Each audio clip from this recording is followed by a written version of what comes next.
بسم اللہ الرحمن الرحیم نحمده ونصلی علی رسوله الکریم اما بعد قال اللہ تبارک وتعالی وارسلناہ الی مئۃ الف او یزیدون صدق اللہ العظیم۔ حضرت یونس علی نبینا وعلیہ الصلاۃ والسلام اللہ کے ایک نبی گزرے ہیں کہ اللہ کریم نے ان کا ذکر قرآن کریم میں تفصیل سے 6 صورتوں میں ان کا ذکر فرمایا۔ کہیں اللہ تعالیٰ نے ان کو صاحب الحوت مچھلی والا کہہ کر ذکر کیا، اور کہیں اللہ تعالیٰ نے نون کے نام سے کہ وہ بڑی مچھلی کو کہتے ہیں تو نون کے نام سے کہیں ذکر کیا۔ تو اللہ کریم نے حضرت یونس علیہ الصلاۃ والسلام کو 28 سال میں نبوت سے سرفراز فرمایا۔ اب 28 سال کی عمر میں نبوت مل جانے کے بعد لوگوں کو اللہ کی طرف بلانے لگے، توحید کی دعوت دی، بت پرستی سے چھوڑنے کے لیے لوگوں کو کہا۔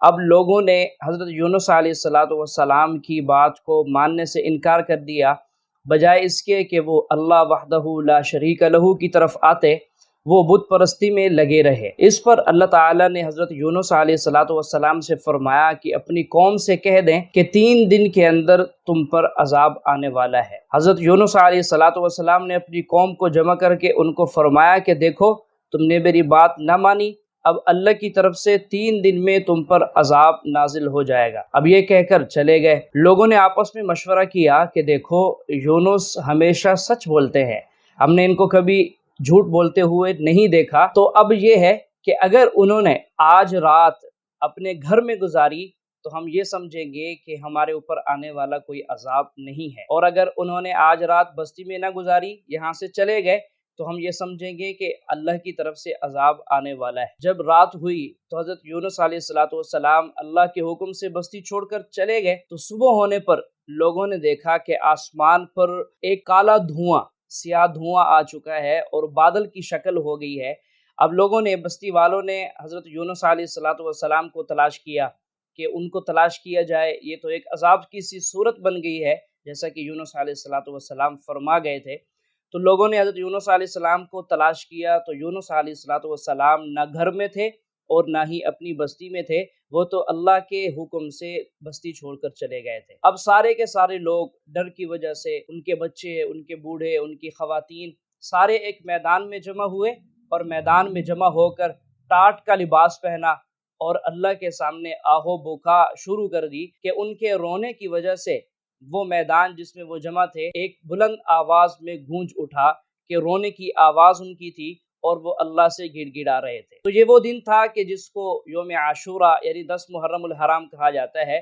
تو اس دن میں حضرت یونس علیہ الصلاۃ والسلام کی قوم پر عذاب آنے والا تھا۔ ان کی توبہ اور ان کے استغفار کی وجہ سے اللہ کریم نے ان سے عذاب کو ہٹا لیا۔ اب حضرت یونس علیہ الصلاۃ والسلام اس انتظار میں تھے کہ ان کے اوپر اللہ کی طرف سے عذاب آئے۔ تو یونس علیہ الصلاۃ والسلام کا لوگوں کو نہیں پتا، اور یونس علیہ الصلاۃ والسلام کو بھی اس بات کا نہیں پتا تھا کہ اللہ کی طرف سے ان پر عذاب نازل ہوا یا نہیں۔ تو یونس علیہ الصلاۃ والسلام اس پر پریشان بھی تھے کہ اب میں نے اپنی قوم سے یہ کہا تھا کہ تم پر 3 دن میں عذاب آنے والا ہے، اور کہا بھی اللہ کے حکم سے تھا۔ اب اگر میں واپس جاتا ہوں تو قوم والے مجھے جھوٹا قرار دے دیں گے، اور جھوٹا قرار دینے پر جو قوم کے اندر یہ بات طے شدہ ہے کہ حضرت یونس علیہ الصلاۃ والسلام کی قوم میں یہ بات طے شدہ تھی کہ جو آدمی جھوٹ بول دے اور جھوٹ بولنے کے بعد اس کے پاس کوئی گواہی نہ ملے تو اس کو قتل کر دیا جاتا۔ تو حضرت یونس علیہ الصلاۃ والسلام نے جھوٹ تو نہیں بولا تھا کیونکہ اللہ کی طرف سے حکم تھا، انہوں نے وہ سنا دیا تھا۔ اس پر حضرت یونس علیہ الصلاۃ والسلام تھوڑے سے خوف زدہ تھے۔ وہ طبعی طور پر ایک خوف تھا کہ میں اب قوم کے پاس جاؤں گا تو اب میں ان کے قانون کی بنا پر کوئی شہادت پیش نہ کر سکوں تو لوگ مجھے قتل کر دیں گے۔ تو یونس علیہ الصلاۃ والسلام کو یہ فکر لاحق ہوئی۔ تو اب اس غم اور اس پریشانی میں بجائے اس کے کہ یونس علیہ الصلاۃ والسلام اپنی بستی کی طرف واپس جاتے، انہوں نے بحیرہ روم کی طرف ارادہ کر لیا، اس کی طرف چلے گئے۔ اب بحیرہ روم کے کنارے پر جب پہنچے تو وہاں پر ایک کشتی ان کو نظر آئی، اور کشتی والوں نے حضرت یونس علیہ الصلاۃ والسلام کو پہچان لیا۔ انہوں نے بغیر کرایہ کے حضرت یونس علیہ السلام کو اپنی کشتی میں سوار کر لیا۔ اب یونس علیہ السلام کشتی میں سوار ہو گئے اور کشتی چل پڑی۔ چلتے ہوئے کشتی سمندر کے درمیان میں جا کر ایک جگہ ٹھہر گئی۔ اب نہ کشتی آگے چلے نہ کشتی پیچھے آئے۔ تو لوگوں نے کہا کہ دیکھو ہمارے درمیان میں یعنی کشتی میں کوئی ایک ایسا آدمی ہے جو اپنے آقا سے بھاگا ہوا ہے، کہ گناہ گار ہے اور وہ اپنے آقا سے بھاگا ہوا ہے، جب بھی ہماری کشتی درمیان میں رک جاتی ہے تو اس کی وجہ یہی بنتی ہے، تو لوگوں اگر تم میں سے کوئی ہے تو خود بتا دے تاکہ کسی ایک کی وجہ سے ساری کشتی والوں کا نقصان نہ ہو جائے۔ تو اس پر حضرت یونس علی نبینا وعلیہ الصلاۃ والسلام نے آواز دی، بول اٹھے، فرمایا کہ دیکھو وہ بھاگا ہوا غلام گناہگار میں ہی ہوں۔ تو لوگوں نے کہا کہ یہ کیسے ہو سکتا ہے کہ آپ تو اللہ کے نبی ہیں۔ یونس علیہ السلام نے فرمایا کہ مجھے تم دریا میں ڈال دو تو تم سب عذاب سے بچ جاؤ گے۔ تو قوم والے نہ مانے، اس پر حضرت یونس علیہ الصلوۃ والسلام بھی خاموش ہو گئے۔ تو لوگوں نے قرآن اندازی کی کہ قرآن میں جس کا نام نکلے گا ہم اس کو دریا میں ڈال دیں گے۔ تو ایک دفعہ قرآن اندازی کی تو اس میں حضرت یونس علیہ الصلوۃ والسلام کا نام نکل آیا۔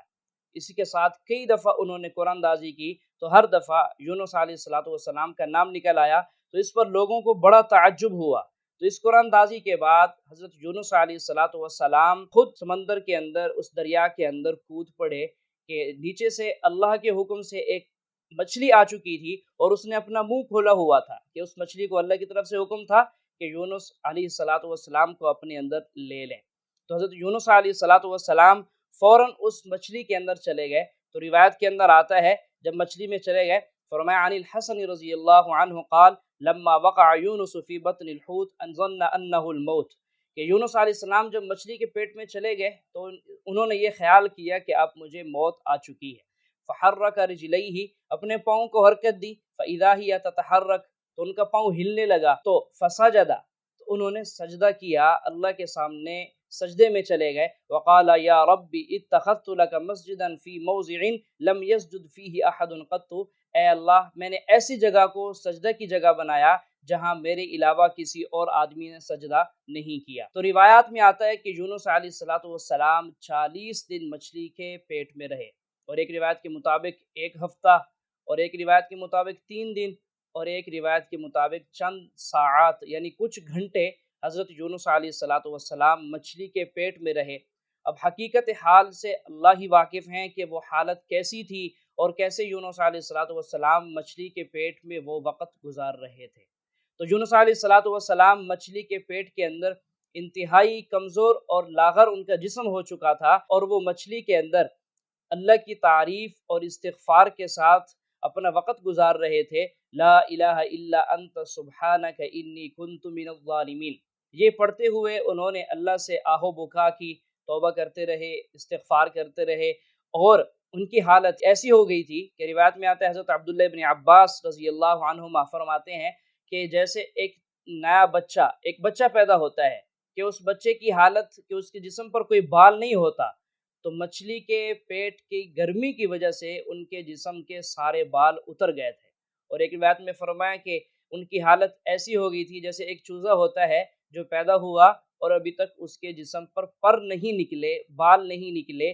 تو حضرت یونس علیہ الصلوۃ والسلام کے بدن کی بھی یہی حالت تھی۔ قرآن کریم میں اللہ کریم نے یہ ذکر کیا ہے فَنَبَذْنَاهُ بِالْعَرَاءِ وَهُوَ سَقِيمٌ، اللہ فرماتے ہیں جب وہ بیمار تھے تو ہم نے پھر ان کو ایک میدان پر ڈال دیا۔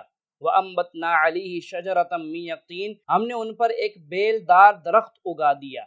اب حضرت یونس علیہ الصلوۃ والسلام کو مچھلی نے اللہ کے حکم سے جب دریا کے کنارے پر نکال دیا، اپنے پیٹ سے باہر ڈال دیا، تو فرمایا حضرت ابو ہریرہ رضی اللہ تعالیٰ عنہ سے روایت ہے، وہ فرماتے ہیں طُرِحَ بِالْعَرَاء، صحرا میں مچھلی نے حضرت یونس علیہ الصلوۃ والسلام کو اگل دیا، یعنی اپنے پیٹ سے باہر نکال دیا۔ وَأَنبَتَ اللَّهُ عَلَيْهِ الْيَقْطِنَ، کہ اللہ تعالیٰ نے ان پر ایک بیل دار درخت اگا دیا۔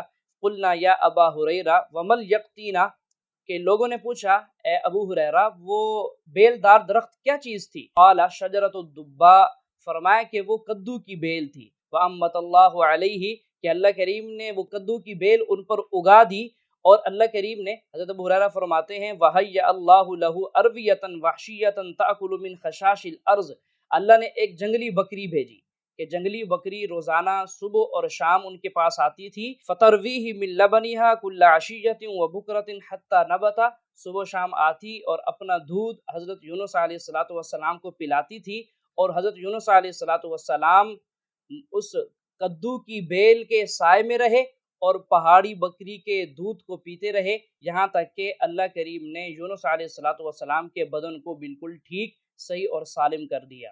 اور اس کے بعد حضرت یونس علیہ السلام اپنی قوم کے پاس واپس آ گئے۔ تو یہ واقعہ ہے تفصیل کے ساتھ کہ حضرت یونس علیہ السلام مچھلی کے پیٹ میں رہے، پھر ان کو اللہ کریم نے باہر نکال دیا۔ تو اللہ تعالیٰ قرآن کریم میں یہ بھی ارشاد فرماتے ہیں فَلَوْلَا أَنَّهُ كَانَ مِنَ الْمُسَبِّحِينَ، اگر وہ مچھلی کے پیٹ میں اللہ کی تسبیح کرنے والے نہ ہوتے، توبہ اور استغفار کرنے والے نہ ہوتے، لَلَبِثَ فِي بَطْنِهِ إِلَى يَوْمِ يُبْعَثُونَ، کہ قیامت کے دن تک وہ مچھلی کے پیٹ میں رہتے۔ تو حضرت یونس علیہ السلام کی اس استغفار پر، یعنی وہ جو آیت میں نے پہلے پیش کی، لا الہ الا انت سبحانک انی کنت من الظالمین، اس آیت کی وجہ سے، اس استغفار کی وجہ سے اللہ نے ان کو مچھلی کے پیٹ سے نکالا۔ تو آقا کریم صلی اللہ علیہ وسلم نے بھی ارشاد فرمایا کہ جس آدمی کو کوئی پریشانی لاحق ہو اور وہ ان کلمات کے ساتھ دعا کرے جن کلمات سے یونس علیہ السلام نے دعا کی تھی، تو اللہ کریم ضرور اس کی وہ پریشانی اور تکلیف کو دور فرما دیں گے۔ تو یہ واقعہ، اس میں ہمیں سبق یہ ملتا ہے کہ دیکھیں یونس علیہ السلام کی قوم پر جب اللہ کی طرف سے عذاب نازل ہونے والا تھا تو اس وقت ساری قوم اللہ کے سامنے گڑ گڑائی، روئی، اور اللہ نے ان کی توبہ کو قبول کر لیا۔ یہ ایک واحد قوم ہے، قوم یونس، کہ جن کی توبہ کو اللہ نے قبول کیا اور عذاب ان کا روک دیا گیا ان کی توبہ کی وجہ سے۔ اور اس کے برعکس پہلے جتنی قومیں گزری ہیں، قوم ہود، قوم صالح اور قوم شعیب، انہوں نے توبہ نہیں کی اور اللہ کی طرف سے ان کے اوپر عذاب آیا۔ تو آدمی کو ہر وقت توبہ کی کیفیت میں رہنا چاہیے۔ تو اس تفسیر کا خلاصہ یہ ہے کہ دنیا کا عذاب سامنے آ جانے پر بھی توبہ کا دروازہ بند نہیں ہوتا، کہ عذاب سامنے آ جائے اور بندہ توبہ کر لے تو اللہ تعالیٰ توبہ کو قبول فرما لیتے ہیں۔ اور آقا کریم صلی اللہ علیہ وسلم نے ارشاد فرمایا ان اللہ یقبل توبۃ العبد ما لم یغرغر، فرمایا کہ جب تک غرغرے کی کیفیت نہ، یعنی وہ کیفیت نہ آ جائے، وہ کیفیت نہ شروع ہو جائے کہ جس میں فرشتے انسان کو نظر آنے لگ جاتے ہیں اور انسان روح قبض ہونے کے قریب ہو جاتا ہے، تب تک توبہ کے دروازے کھلے ہوئے ہیں، بندہ توبہ کرے، اللہ گناہوں کو معاف کر دیتے ہیں۔